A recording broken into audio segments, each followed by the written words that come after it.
Une des nouveautés qui est peut-être passée à la trappe, en sachant qu'elle est apparue dans la version 7.2 de C# 7, est une nouvelle portée qui a été produite, qui est la portée Private Protected. Alors, on va replacer un petit peu le contexte.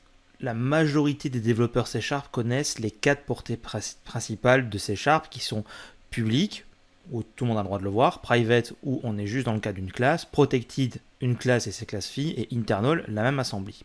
Certains développeurs C# connaissent la portée protected internal qui autorise en fait l'utilisation d'une classe par les classes dérivées ou les classes dans la même assembly, mais sans avoir de limitation par rapport à ça.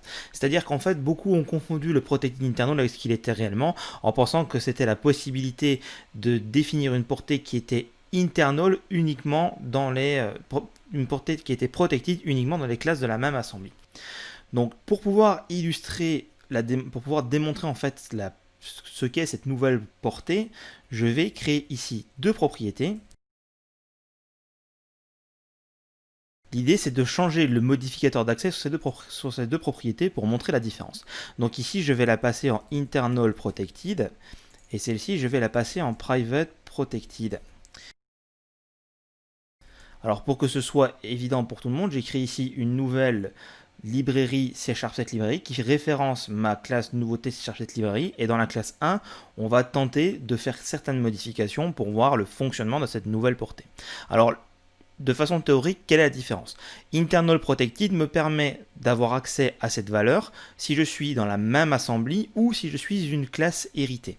La chose étant, c'est que cette classe héritée peut être dans une autre assembly, alors que Private Protected ne va limiter cette classe héritée qu'au sein de la même assembly. Donc si c'est pas clair pour vous, on va de suite montrer ça par l'exemple.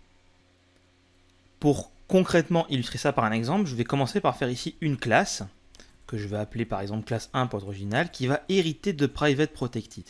Je vais me placer dans son constructeur et à l'aide du mot-clé 10, je vais voir ce à quoi elle a accès. Et là, je constate que j'ai la valeur Internal Protected, étant donné que je suis une classe fille, j'y ai droit, et la valeur Private Protected, de la même façon, je suis une classe fille, donc j'y ai droit. Très bien.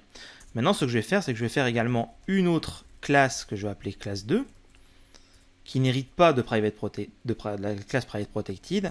Et dans mon constructeur, je vais faire une new Private Protected. Et ici, je vais vérifier. J'ai accès à la valeur Internal Protected. Donc celle-ci, Protected Internal ou Internal Protected, parce que je suis dans la même assembly que cette classe-là. Donc je peux très bien y accéder, soit ici directement parce que je suis dans la même assembly, soit parce que je suis une classe fille.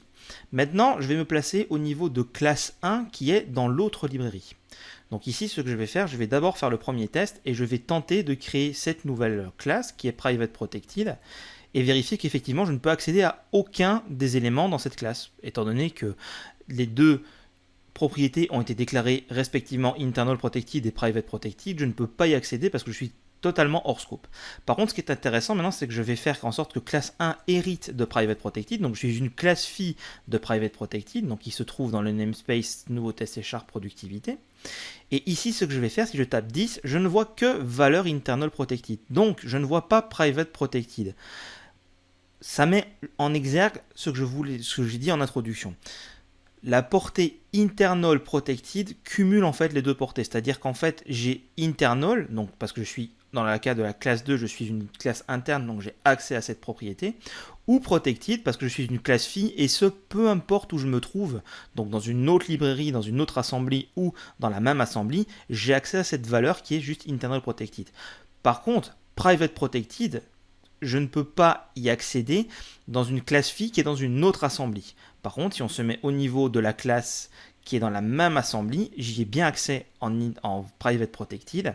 Et de la même façon, si je ne suis pas une classe fille, je n'ai pas accès à cette valeur.